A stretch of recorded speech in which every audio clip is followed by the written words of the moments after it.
أعوذ بالله من الشيطان الرجيم. بسم الله الرحمن الرحيم. والضحى والليل إذا سجى ما ودعك ربك وما قلى وللآخرة خير لك من الأولى ولسوف يعطيك ربك فترضى ألم يجدك يتيما فآوى ووجدك ضالا فهدى ووجدك عائلا فأغنى فأما اليتيم فلا تقهر وأما السائل فلا تنهر وأما بنعمة ربك فحدث. Sadaqallahul azim. Teman-teman yang dirahmati Allah Subhanahu wa taala, surat Ad-Duha ini adalah bisa dibilang kayak japrian dari Allah buat kita. Kenapa saya bilang japrian? Karena kalimat di dalam surat Ad-Duha itu personal banget. Allah kayak lagi ngomong dengan satu orang hambanya. Makanya kalau misalnya teman-teman lagi baca surat Ad-Duha, cobalah teman-teman rasain kita tuh lagi baca sebuah japrian dari Allah yang khusus buat kita. Jadi ketika Allah ngomong kamu di dalam surat Ad-Duha itu, kamu di situ adalah saya. Kamu di situ adalah teman-teman. Kamu di situ adalah kita yang sedang membaca surat Ad-Duha, bukan orang lain. Makanya Allah gunakan kata kamu. Seperti kalimat ma wadda'aka rabbuka wa ma qala walal akhiratu khairul laka minal ula, dan seterusnya. Tuhanmu, mu di situ adalah saya, kita. Tidak pernah benci kepada engkau wahai hambaku. Engkau di situ adalah kita, saya. Apalagi meninggalkanmu. Sesungguhnya akhirat lebih baik bagimu nanti daripada dunia. Jadi semua kata kamu, baik dalam bentuk berita maupun perintah atau larangan di dalam surat Ad-Duha, itu adalah kalimat japrian dari Allah untuk kita. Sehingga ketika kita membaca surat Ad-Duha di malam hari, saat tahajud, apalagi ketika lagi sholat, maka coba teman-teman hayati, coba teman-teman rasakan kalau Allah lagi ngomong berdua dengan teman-teman. Itu rahasia dari tadabbur surat Ad-Duha. Coba rasakan Allah tuh lagi ngomong berdua dengan teman-teman. Allah tuh lagi japri khusus ke nomor teleponnya teman-teman. Allah tuh lagi pengen menghibur teman-teman yang sedang sedih. Allah tuh lagi pengen menghibur kita yang sedang galau. Allah tuh lagi pengen menghibur kita yang sedang terluka. Allah tuh pengen menghibur kita yang sedang lemah dan merasa gak berdaya. Coba rasakan betapa indahnya kita dihibur oleh Allah. Kita dihibur oleh zat pemilik langit dan bumi. Kita dihibur oleh yang maha kasih sayangnya berlimpah. Kita dihibur oleh zat yang maha indah. Kita dihibur oleh zat yang paling penyayang. Allah itu punya rasa kasihan yang sangat besar kepada kita. Lebih daripada kasihan seorang ibu kepada hambanya.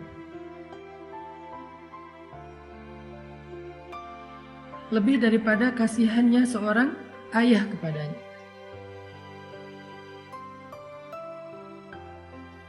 lebih daripada kasihannya seorang suami kepada istri,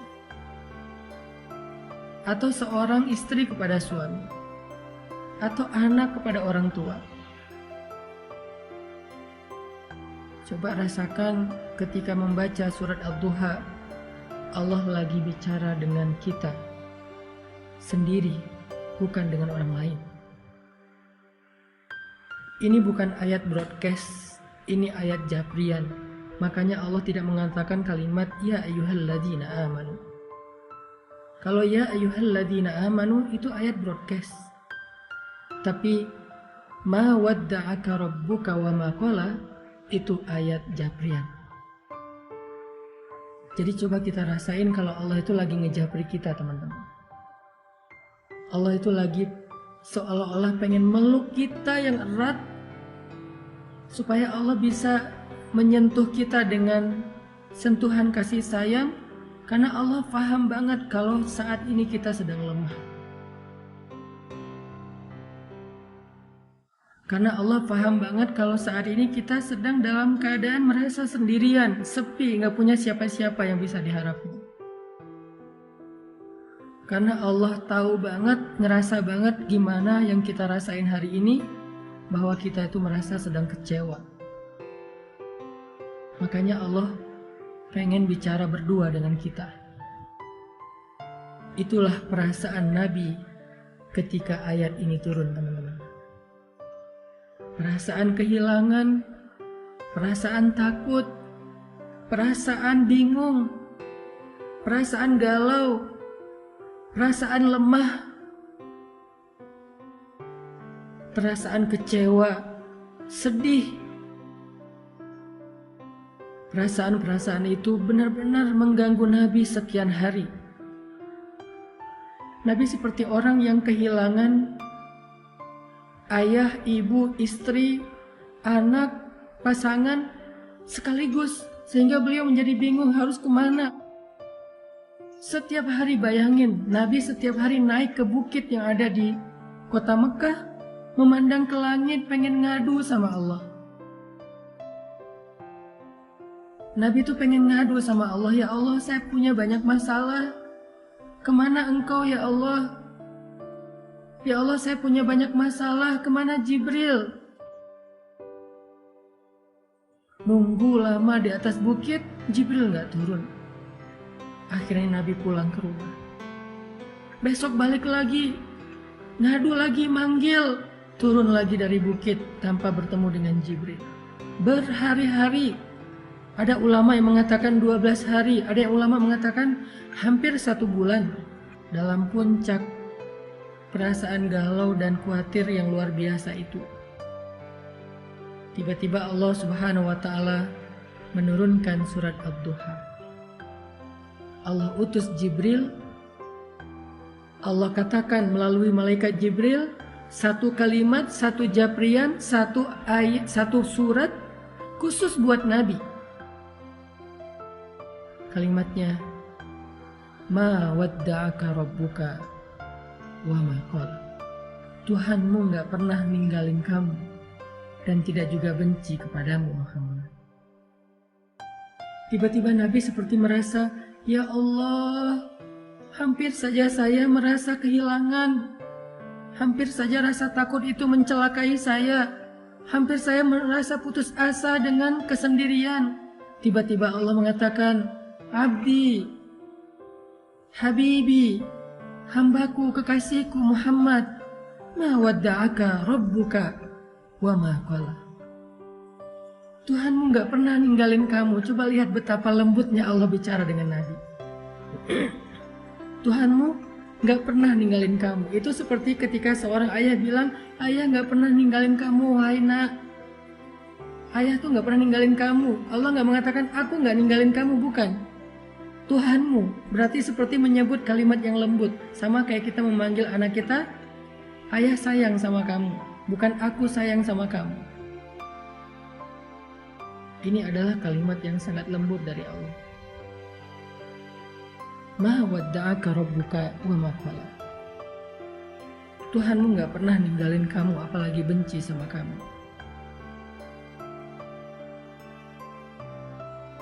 Dan setelah Nabi membaca surat ini, lalu surat ini ditulis oleh para sahabat di dalam mushaf, maka sejak saat itu surat ini menjadi surat pribadi dari Allah kepada semua hamba yang pernah merasakan apa yang dirasakan Nabi. Kehilangan, ketakutan, kebingungan, hilang arah, sedih, kecewa.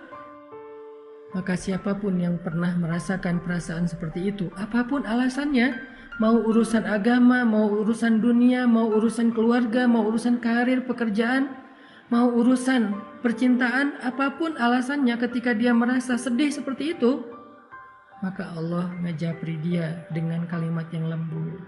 Hambaku, ma wadda'aka rabbuka wa ma qala. Tuhanmu gak pernah ninggalin kamu, apalagi benci kepadamu.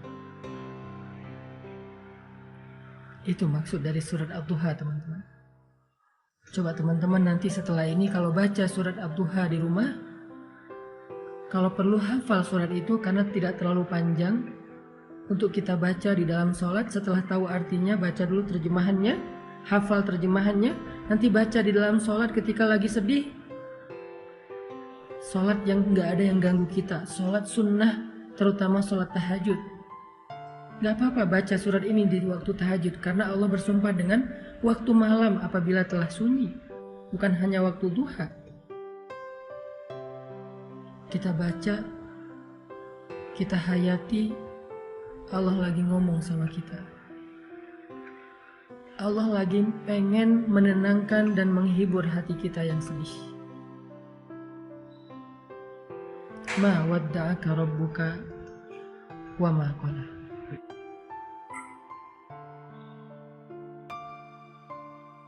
Kemudian Allah katakan juga, walal akhiratu khairul laka minal ula. Akhirat itu lebih baik bagimu daripada dunia. Apa maksud dari kalimat ini, teman-teman? Allah pengen ngasih tahu, wahai hambaku, dunia itu emang kayak gitu. Kehidupan di dunia itu semua orang ngerasain, semuanya pernah sakit, semuanya pernah sedih, semuanya pernah kecewa, semuanya pernah kehilangan. Kenapa? Karena itu dunia. Jangan sedih, hambaku. Nanti di akhirat, kamu gak akan pernah lagi ngerasain perasaan yang seperti itu. Nanti di surga, kamu gak akan lagi ngerasain sedih. Kamu gak akan lagi ngerasain kecewa. Kamu gak akan lagi ngerasain ditinggalin. Kamu gak akan lagi ngerasain lelah. Gak ada lagi lelah nanti di surga. Jadi bersabarlah karena kamu masih di dunia. Dan dunia ini sementara. Dan itulah fitrah tabiat kehidupan di dunia. Semua orang merasakannya.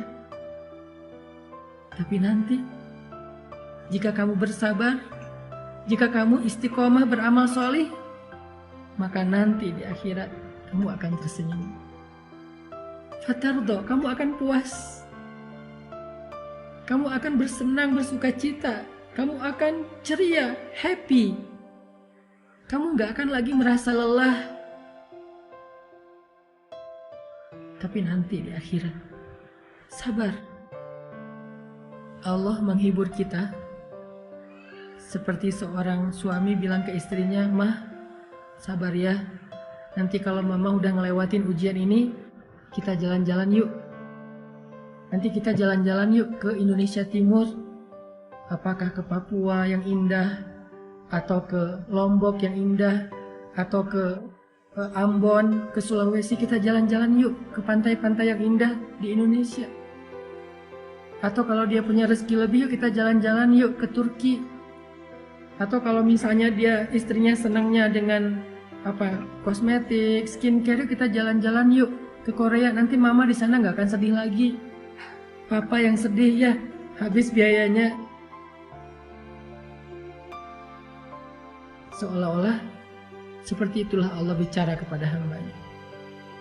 Seperti seorang suami yang sedang menghibur istrinya dengan sebuah janji bahwa kalau istrinya sabar, bahwa kalau istrinya tabah, nanti akan diajak jalan-jalan.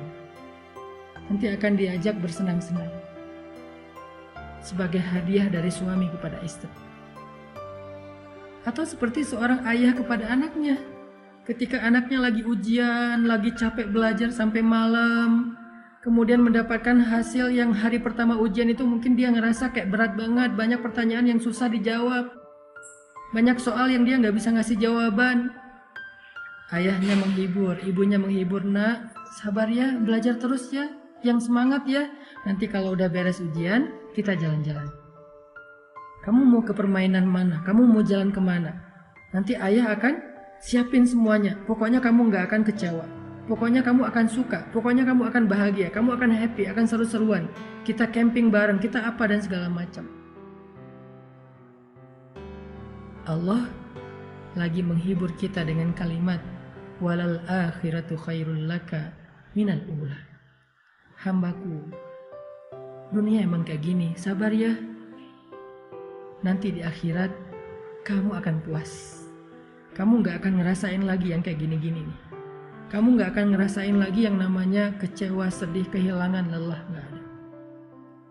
Sehingga ketika kita membaca kalimat walal akhiratu khairul laka minal ula, cobalah membacanya seolah-olah Allah lagi berbisik di telinga kita, ngasih tahu surga itu indah. Surga itu memuaskan. Surga itu apa aja ada. Nanti di sana kamu gak akan sedih lagi. Nanti di sana kamu gak akan lelah lagi. Semuanya dilayani. Kamu hanya bilang apa, mau apa. Ya Allah, saya mau makan ini. Seketika itu juga Allah akan berikan kepada kita dengan pelayan-pelayan yang sangat banyak. Rasakan seolah-olah Allah lagi berbisik di telinga kita bahwa kalau kita bisa melalui ujian ini dengan sabar, dengan istiqomah, nanti Allah akan ngajak kita jalan-jalan di surga. Dan coba dengarkan itu dengan hati. Karena hanya hati yang mendengarkan dengan iman, dengan yakin, akan terhibur dengan kalimat akhirat lebih baik daripada dunia dan engkau akan ridho.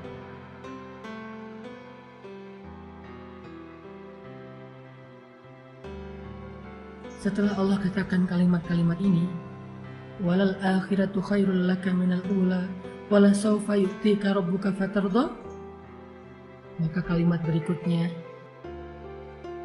Allah pengen kita melihat flashback kepada masa lalu.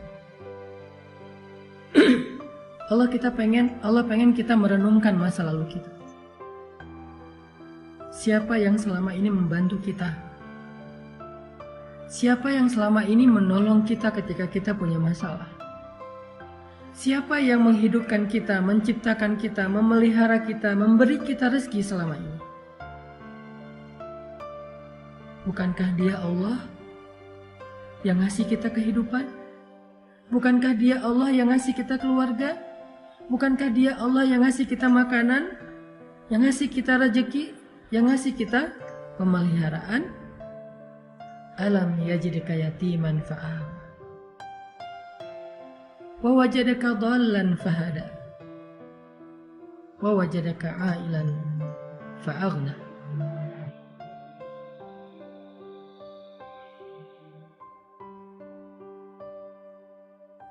Dia yang selama ini memberikan kepada kita banyak kebaikan. Saat kita sendiri, Dia memberi kita keluarga. Saat kita dalam keadaan bingung, Dia memberi kita ide, gagasan, petunjuk, ilmu. Saat kita dalam keadaan lapar, tidak punya pakaian dan tempat tinggal, Dia beri kita kecukupan selama ini. Dan itu menjadi bukti bahwa Dia nggak pernah ninggalin kita, apalagi benci sama kita. Seolah-olah seorang kekasih mengatakan kepada pasangannya, kenapa engkau ragu dengan cintaku? Bukankah selama ini aku setia? Bukankah selama ini aku selalu mencukupkan kebutuhanmu? Aku berkorban untuk kamu. Kenapa kamu masih ragu? Aku sayang sama kamu. Seolah-olah Allah ngomong gitu sama kita, teman-teman. Seolah-olah dengan kata-kata alam yajidka yatiman fa'awa wa wajadaka dhallan fahada wa wajadaka a'ilan fa'aghna. Allah tuh pengen ngomong, aku tuh sayang sama kamu. Aku tuh cinta sama kamu. Kamu gak ngelihat buktinya selama ini siapa yang bantu kamu, siapa yang ngasih kamu nikmat, yang memelihara kamu, yang memperhatikan kamu, yang nolongin kamu, yang kasihan sama kamu. Kenapa kamu masih ragu? Aku sayang sama kamu, kata Allah.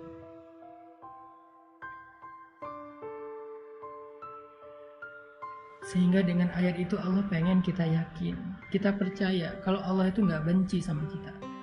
Manusia boleh datang dan pergi, tapi Allah gak pernah meninggalkan kita. Manusia boleh kadang mencintai kita, tapi tiba-tiba membenci kita. Tapi Allah cintanya abadi untuk kita. Sehingga ketika kita yakin Allah gak pernah ninggalin kita, Allah sayang sama kita, maka saat itu juga hati kita akan terobati. Saat itu juga sempitnya dada kita akan terasa lega. Yang terakhir, paragraf terakhir di surat itu Allah katakan, Fa'ammal yatim fala taqhar wa ammas sa'il fala tanhar wa amma bi ni'mati rabbika fahaddits. Apa maksudnya? Maksudnya, jangan berhenti berbuat baik. Jangan berhenti untuk menjadi orang yang bermanfaat. Kalau kamu kecewa karena berbuat baik, ada Allah. Teruslah berbuat baik. Kalau kamu merasa lelah untuk berbuat baik, ada Allah. Teruslah berbuat baik. Kalau kamu merasa capek untuk berkorban kepada seseorang, teruslah berkorban kepada seseorang yang halal bagimu, ayah dan ibumu, pasangan halalmu, anakmu, keluargamu, sahabatmu. Gak apa-apa kalau kamu kecewa atau dikecewain, tapi Allah gak pernah ngecewain kamu. Teruslah berbuat baik. Itu maksud dari surat Ad-Duha, teman-teman. Coba rasakan itu ketika kita sedang membacanya, apalagi di dalam sholat, berarti kita telah membaca Al-Quran dengan tadabbur. Berarti kita sedang membaca Al-Quran dengan tafakkur. Indah banget ya surat Ad-Duha. Makanya surat ini menjadi surat favorit saya banget. Saya kalau lagi galau, sedih, saya baca surat Ad-Duha, saya menempatkan diri sebagai hamba yang lagi lemah dan butuh Allah, tapi pengen berdua aja, gak mau diganggu sama yang lain. Pengen berdua aja sama Allah, pengen ngadu sama Allah. Ya Allah, saya punya banyak masalah. Ya Allah, saya lemah. Ya Allah, saya capek. Terus saya harus gimana ya Allah? Setelah saya menyampaikan pertanyaan-pertanyaan itu, saya baca surat Ad-Duha. Sampaikan dulu aja keluh kesah kita. Curhat aja dulu yang sehabis-habisnya sama Allah. Ngomong aja sama Allah tanpa harus ada jaim-jaiman. Ya Allah, saya capek. Ya Allah, saya sedih. Ya Allah, saya terluka. Ya Allah, saya sendiri. Ya Allah, ya Allah, ya Allah. Ngomong sama Allah. Setelah semua pertanyaan itu udah kita keluarkan, unek-uneknya udah kita keluarin kepada Zat yang Maha Pengasih, lalu baca surat Ad-Duha. Maka kita akan menemukan jawabannya. Baca surat Ad-Duha, maka kita seperti merasa dijawab langsung oleh Allah Subhanahu. Kayak gitu cara membaca surat Ad-Duha.